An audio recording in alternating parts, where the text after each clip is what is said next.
Welcome to Scale Her Up, the Female Entrepreneurs Show with me, Brenda Hector. I'm a business growth specialist helping business owners to develop themselves and grow their businesses so they can achieve their goals and enjoy the lifestyle they dream of. I'm on a mission to revolutionise the entrepreneurial landscape for women in business. In every podcast episode, I interview someone who has an inspiring story or some great advice for women aiming to start or scale their businesses. If you're new to the show, take a moment to subscribe right now so you don't miss any upcoming episodes. And please check out the previous ones after listening to this one. We've got an awesome Facebook community. Just search for Scale Her Up and join in. And today I'm so pleased to have Patricia Noel Drain from Patricia Drain Associates join me all the way from America. Patricia, thank you. Let's address the geography. Where are you just now? In Idaho, and Idaho it's not quite large, but I'm from Arizona. Originally, I'm from Montana. So, all these western states, and Idaho is the great fishing capital of the world and potato capital. Oh, we do potato here in the northeast of Scotland as well. Yeah. Lots of farming here too. Tell me, Patricia, what do you do at Patricia Drain and Associates? One of the things that I am so happy about is that I'm crystal clear about why I'm here. And it takes a long time to get there, to be crystal clear about why you're here. I think for me, now, there might be people that are in their 20s saying, that's not hard. It was for me because I went through the whole thing of having a brick and mortar business for years where I interviewed people and I found jobs. And it was wonderful. It was satisfying, but it was mind blowing. I owned this place with 20 people that I had to take care of. I became babysitter. So now, as far as being crystal clear, I help female entrepreneurs over 50 to work less and make more, doing exactly what they want to do and what they love. And I have formulas to help them find that out. It's the most rewarding thing I probably have ever done. You're not over 50, so you don't get to apply. That's very kind of you to say, but I will be 52 next month. Oh, you are very young. Cool. Yeah, I am over 50. Yeah. I might cut that bit out actually. Fine. Yeah. So your clients that come to you then, why do they come to you? They're feeling a bit lost. Yeah. Women over 50, we're different than other people. We have a lot of wisdom now. And we get that wisdom by living life. You just can't have it by not living your life. And we've had a lot of wins, we've had a lot of losses, and learned how to control that. We're compassionate, we want to make an impact, all of these things. This is who the woman over 50 is, especially the entrepreneur. And I just find that people go through reinvention phases. Everybody does that I see. Not maybe men as much as women, but women definitely do. And when you get to be 50, you start realizing, well, I'm halfway there now. I better figure out what it is I want to do, what I want to share. And then they say, I wonder what that is. I wonder how I do that. I wonder what that could be. That's the point that they come to me, and this is where we connect. And that's where I can help. Because when you have a recruiting firm like I did, and when you were a school teacher like I was, I really am mad at myself. I'm teaching these little children, and I love my job. It's the most wonderful thing I've ever done because I get to be with these little people. And as I'm teaching them, I'm watching them learn English and math and all of that. And I remember they'd come up to me and they'd say, Mrs. Drain, I don't know what to be when I grow up. I don't know what to do. And I would say, honey, don't worry. You're in the second grade. Now I would say, let's start digging, start figuring out what your gifts, your talents, your skills are. So when you grow up and you go out to get a job, you're going to know exactly what you want to be doing, not the other way around. People build a business around their lifestyle, and that's exactly what you're supposed to be doing. But usually it's the other way around. So that's what I have figured out, and that's where I can come in and help. I interviewed somebody earlier this week actually, and she was talking about her career path and what had brought her to being a business owner. And there was a bit of she didn't take the career path that she wanted that would have really suited her. She took the path that was expected of her or that she was directed down.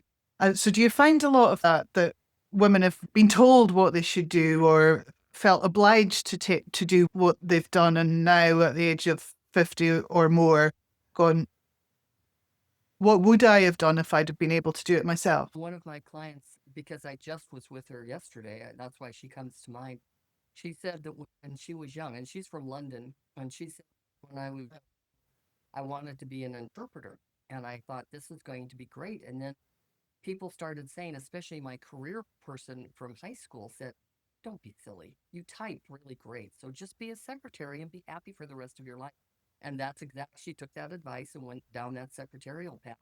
And she says today, now she's in her 60s, and this is when it all starts reinvention. And she said, I really am still interpreting. I'm just interpreting people's energy, their drive, where they're headed, what they're doing. I incorporate feng shui and all of those type things.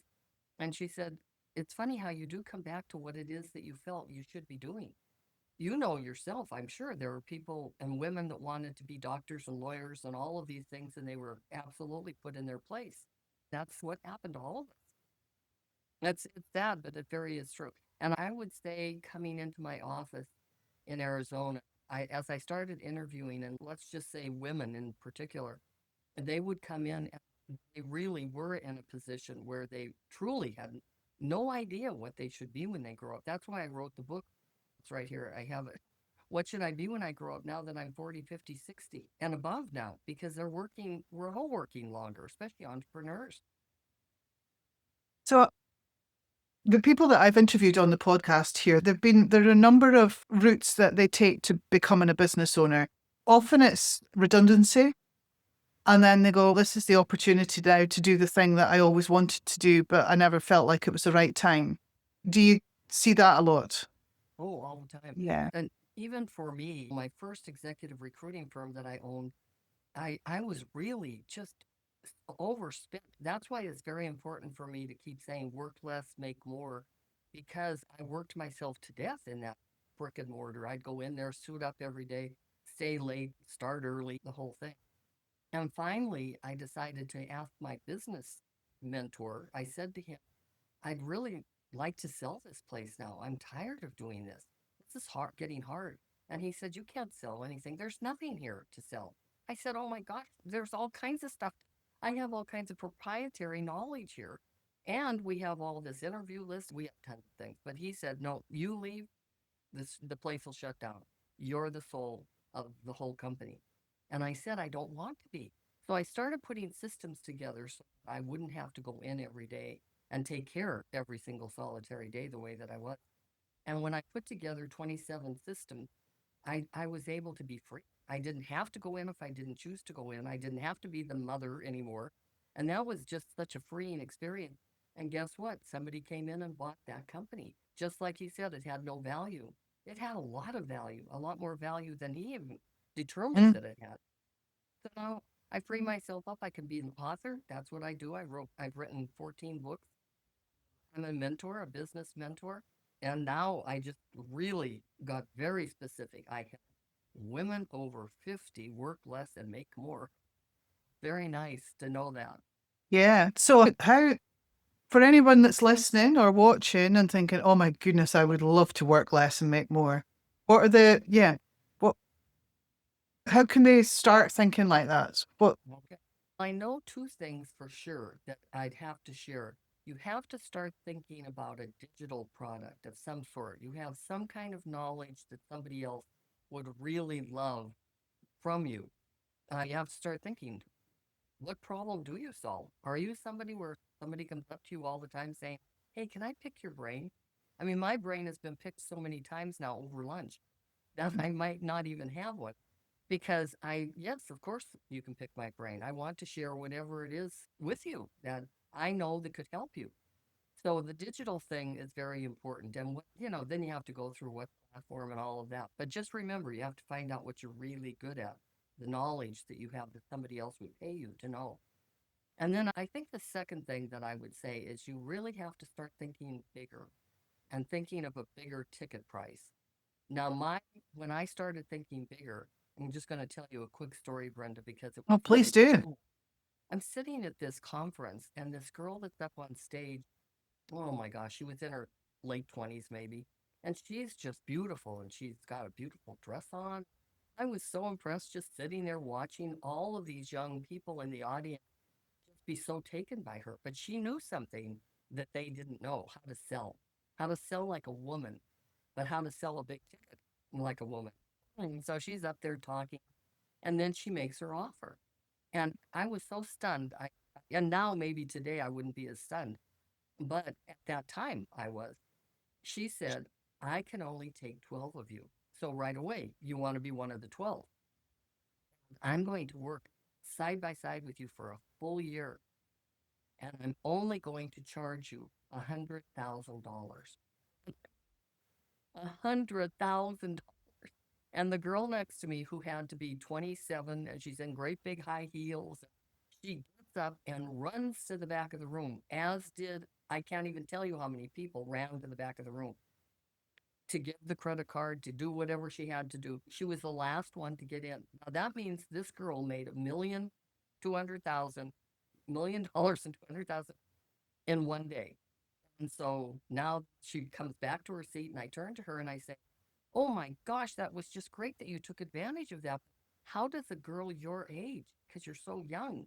She said, yes, I'm 22. And I said, how does a girl your age make that kind of money?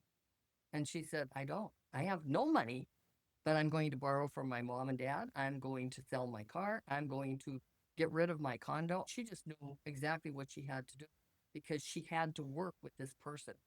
That's what I'm saying. Think of a big ticket item of what you can help somebody with. They would pay you that much money to work with you. So they and have some sort of digital platform there. Is that where all these books have come from then? The 14 books that you've written, is 14 books have been, I was compelled to write. Now, when I was growing up, I went to a school where we were taught by nuns. And I remember when I was 9, I'm standing up there, you know how you are when you're 9, and I'm reading something that I had written because that's what we were supposed to do. And as I'm reading it, I can see that she's getting very disgruntled. Anyway, I finished it and I sat down and she got up and she said, I just want to tell you, I do not want you when you grow up to ever think that you should be a writer because that was the worst writing I have ever heard. And so I just thought I must be just a terrible writer. And when I had my company, I kept interviewing people and they didn't know how to interview. And I thought, I better write a book because I have to help them. So I wrote Hire Me, Secrets of Job Interviewing.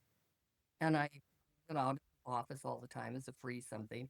And I only charged $5 when people would come in because I just wanted to pay for what the book cost me. And I wouldn't let it go out of my sight because I she told me I couldn't write. So I mustn't be able to. This must be a terrible book. And then it gets bought by Putnam, this publishing company. And of course I can write.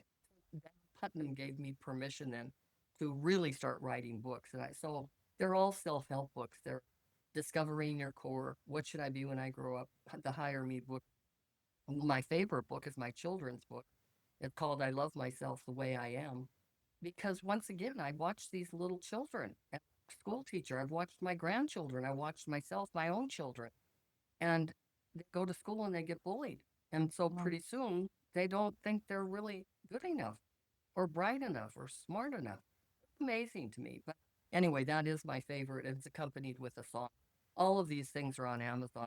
But one of the things with book writing, it is my passion. It is something that I have to do. I cannot tell you that I got rich doing that. It's one of my multiple streams of income. Certainly not my main stream of income because I don't even go out and try to sell them. I don't know why, because they are so helpful. But how about you? Do you write? Are you an author?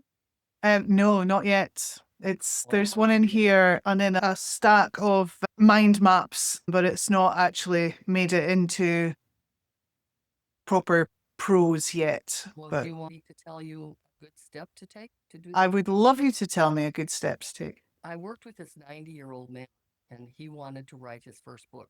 I said, okay, let's move on it. Little did I know it was going to be a 400-page memoir of his. He's now reading it on Audible. He's now 92. So it's never too late to write your first book. But he's the one that literally told me, this is what you have to share with other people, Patricia, because it changed my life. All I said to him was, let's start with an outline. Let's start with what chapters you might have. And so he started listing chapters and he was up to 20 of them. And he said, every time I would get stuck, and it's a lot, you do get stuck because you think this sounds stupid. And whatever you do, put it in AI and then you'll really think you're stupid because it makes you sound so wonderful. It's amazing. But anyway, he said, every time I got stuck, I'd come back and I'd look at the chapters. I'd be pulled right back into what I was supposed to be doing at that time. So have you started with the chapters? Yeah. Good. Yeah. You're I have, almost ready then.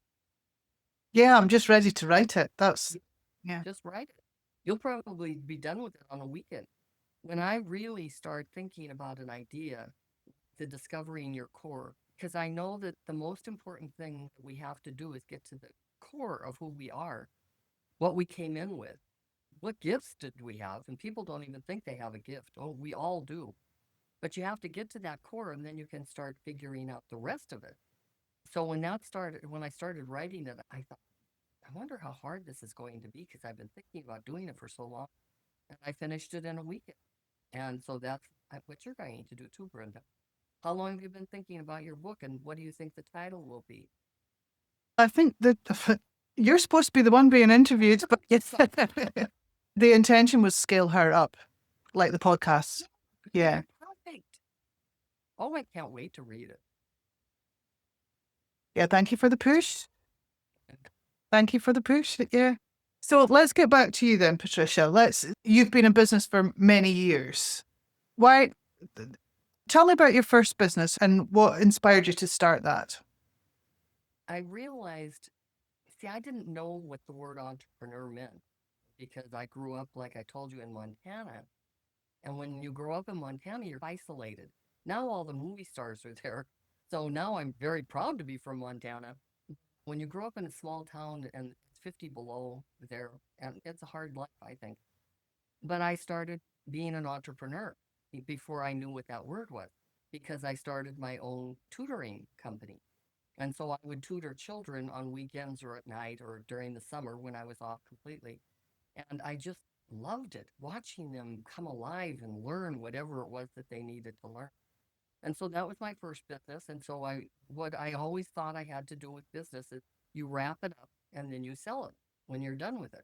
And that's what I did. I wrapped it up, sold it to another teacher. I was done. But then I had twin boys. And so now I really was at home a lot. And I thought I have to do something. So I started teaching a class on interior design because I had taken a lot of classes like that. But once again, I wrapped it up, sold it because I had a big waiting list, and then I moved on to something else. And for some reason, now once you start hearing my story, you hear that at the core of who I am, I'm a teacher. And that's what I do now. I teach women, I teach men. Men don't want to learn and they don't ask a lot of times. I do teach, but now it's adult. And I think it's Mhm. just so fun to know what it is that you want to be when you grow up. And that's what you become. So, what have been the challenges over the years as a business owner? What have been the tough things? Oh, and there are so many challenges that I almost hate to even say because then I don't want to discourage women from going out because I want more women to own businesses like you do also, Brenda, because the more money we make, the more people we help, the more power we get, and we need to step into that power now. It's just time to do that. But there are challenges, and I have to say for me, financially make a lot, then you don't. Then you make a lot more, and then you don't. If financially it goes up and down, especially as an entrepreneur for sure.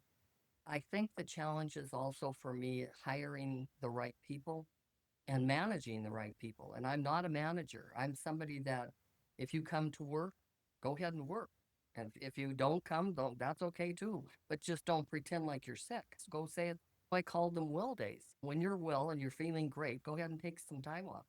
So I think differently about that kind of thing. But I did have to manage people. I had 28 people that I had to manage, and it was really hard. And that's why I couldn't do it anymore because I thought I was building a team And you're not, you're still the boss. I kept wondering why I didn't get to go to lunch when they all went to lunch. And because nobody would include me. And then when they did include me, I had to pay for lunch. So that didn't work. But so that's a real challenge is working side by side because you do need help. You can't do it alone. It's lonely, isn't it, at the top of a business? Oh yeah, I can't. I don't know technology. I don't know how to do all that stuff. So I have to have help, and I don't even know what he's talking about because he talks completely different than I do. So, so those would be the two things I would say. And what are the best parts of being an entrepreneur? I think the best part is freedom. I had a girl working with me just recently. She just graduated from college. And now she has a job. She has to show up at 9 and she doesn't come home until 6.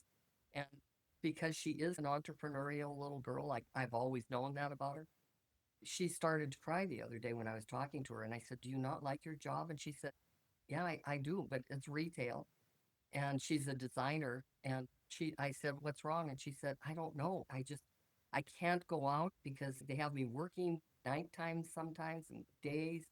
I don't have 2 days together ever that I'm off. I could take a trip back home." I said, "Oh yeah, they took away your freedom."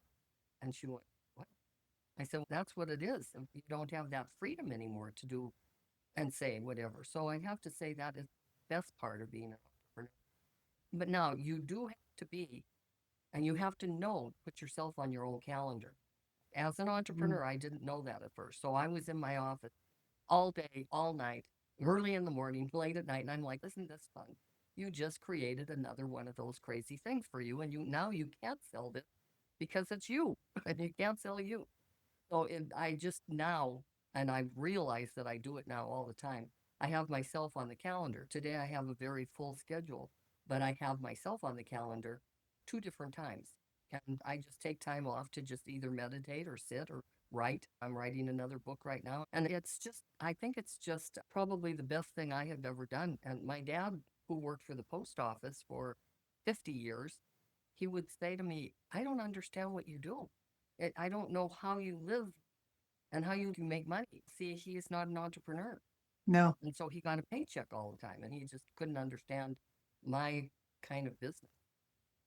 Oh, And it's not for everybody, is it? It's not like your dad. He wouldn't have thrived as an no, entrepreneur. no, he would not have. I asked Google one day, "How many entrepreneurs are there in the world?" And I think it was like 16%. I'm like, that's a pretty small amount of people, but it isn't right for everybody. Mm. I've known so many people that have tried it and they can't do it.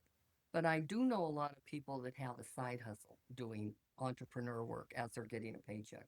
That's really, I like that for them. It, if it was easy, everyone would be doing it.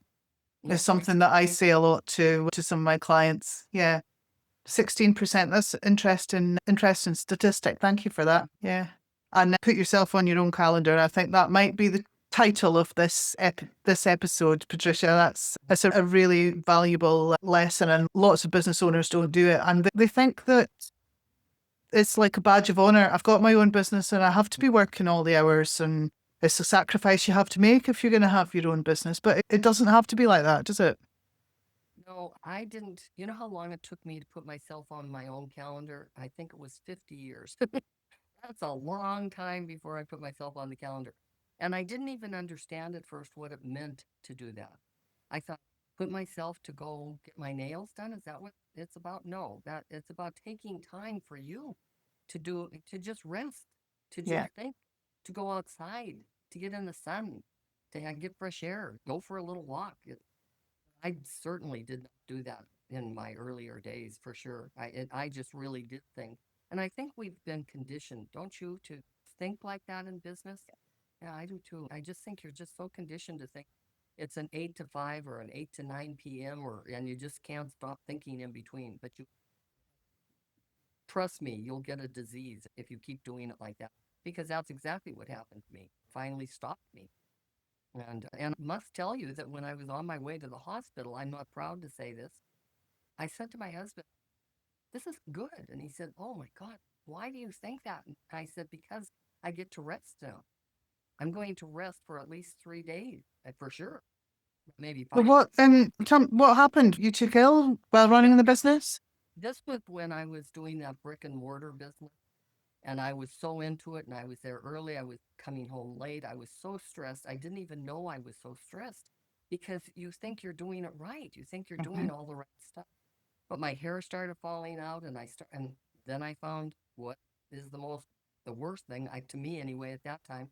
I found a lump, Mhm. and sure enough, it was breast cancer, and it figured. But nonetheless, I didn't care as much about that as caring about calling the office and saying I can't come in today because I was in the middle of chemo and all of that, and it still ran without me. And that's when the systems got put in place because it's like this, I've got to do it differently. I can't do it like this anymore. That's why we put the systems in place. So when something like that happens, yeah, Yeah, yeah. I'm glad you've made a recovery. That's I great. I am too. I once again, I don't like telling those stories as much because I don't want to discourage women from getting out there because they do think me too, think that, oh my gosh, if you have to step out there and get your power and make a ton of money, you must work all the time. No, see, that's why my motto is bottom line, work less, make more. Figure out how to do that. And I have figured out how to do that. And I love sharing it. It's my favorite thing to do. So who's been your biggest supporter? You're there, both of us, we're here supporting other women in business. Who's supported you over the years? Well, I'd have to say my husband for sure. He's been my biggest cheerleader, my biggest supporter. We met when we were 16, so we certainly know each other. And as far as women, my mom she was so supportive. She was an entrepreneur herself, but she didn't know it. She was living in a different body because women in that day, they took care of the children. They Mhm. didn't go out to work. Yeah. She did when I went to college, but that was just to help pay for college. And then I've always had supportive women in my life. I surround myself with supportive women. I don't know women that are mean or judgmental or take you down. I don't know. I maybe it's because I went to an all girls school and we all dressed alike in the uniform. And so I didn't ever compare myself with a lot of people. And so I just think I've always had open arms and they've had open arms back to me. How about you? Have you always been around supportive women? Yes, I suppose so. Yeah. Yeah. Yeah. Yeah. And some supportive men as well. But yeah. Yeah. Within Action Coach, we don't have as many women as I would like to see. To be honest, I think there should be more of us doing what we're doing, but Yeah. So what is that percentage? I don't know. Are there like 75% are men and the rest women? possibly more. In the process of asking for the statistics, actually. So I'll have that soon. Yeah. Yeah. If you could go back and meet your 18-year-old self, Patricia, what advice would you give to her?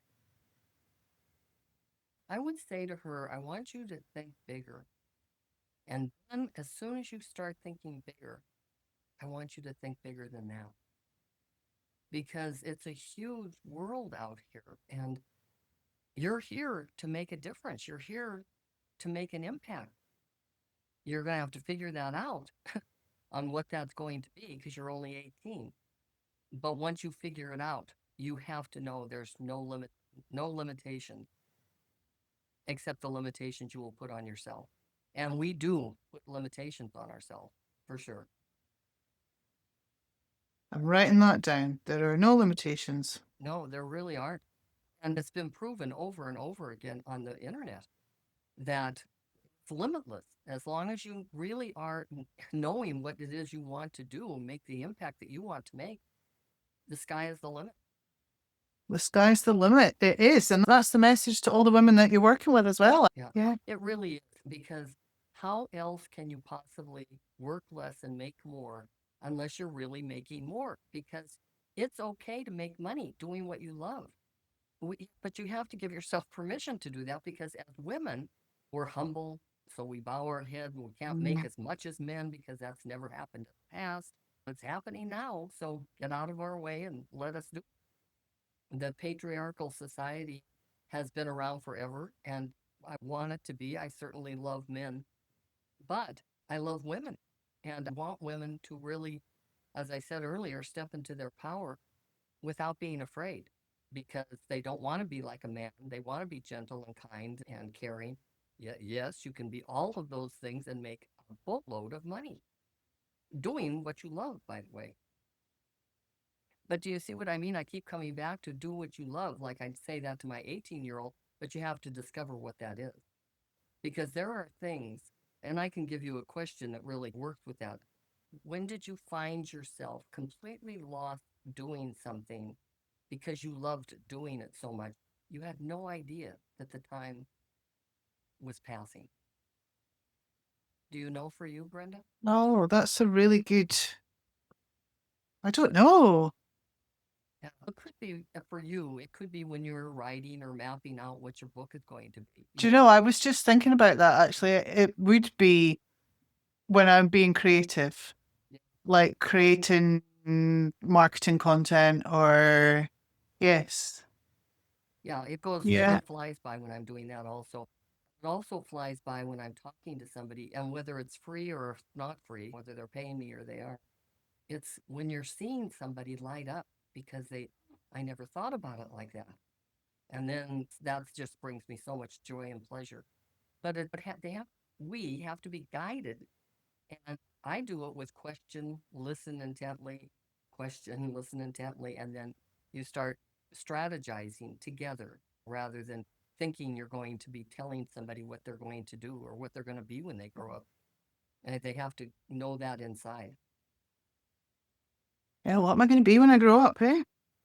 Even in after 50, we can still be asking that question. And I guess that thing where you're saying, where do you lose track of time? Where do you get so engrossed in something that you're really enjoying?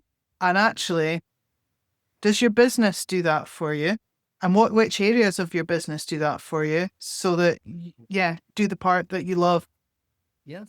The last time I did anything with financial sheets, with spreadsheets, was never because I hate that. I don't want to do that. I do want the bottom line. I want the numbers. I want to know what's working, what's not, all of that. But you have to know where your strengths are and you play to those strengths. And every time you don't, I promise you, you'll go down a rabbit hole that you don't want to be in because it's not where you should be. And I wish I could tell you who said this, but she said, just because you can doesn't mean that you should. Because some people are very multi-talented and they can do everything. The technology, they can do their Yeah, website, they can do their recording, they can do it all. But nonetheless, don't because you have to play to your strength. I love that. Just because you can doesn't mean you should. Patricia, it's been great. We're running out of time. I'm going to ask you one last question. Is there anything that I should have asked you that I haven't? Anything you would like to share that I haven't touched on? No, actually, you're a really good interviewer. And the reason I say that, Brenda, is because I've been on interviews where people aren't listening. They aren't listening, really. They just go on to the next question. In fact, I was on one 2 days ago and I was with a young man. He's 25 and he was just nailing me. What about this? How did you do that? But what happened after that? It was almost like I told him my dog just died and he didn't hear me. And so he just went on to and where do you live? And it just was not a nice conversation. This was a fabulous conversation. And that's because you're a really good interviewer. And you had a really good, interesting story. So, yeah, I can't be a good interviewer unless there's a good story coming back. Otherwise, it's hard going. And that is true. We're both wonderful. We are. Big up the women. Yeah. Patricia, thank you so much for being on the show. And thank you to you for listening to Scale Her Up, the Female Entrepreneurs Show. Don't forget to subscribe so you don't miss any future episodes and join the Facebook community at Scale Her Up. Please connect with me, Dr. Brenda Hector, a business coach, on social media and drop me a message to let me know that you're enjoying the podcast or leave a review or something. I'll finish by reminding you that only 1 in 3 UK entrepreneurs are female. I don't know what the numbers are in the States, I'm afraid, Patricia, sorry. But 1 in 3 in the UK, and men are 5 times more likely to scale their business to over £1 million in turnover than women are. I used to say if, but now I say when. When we start and scale our businesses to the same extent as men, it will add £250 billion to the UK economy and provide millions of jobs.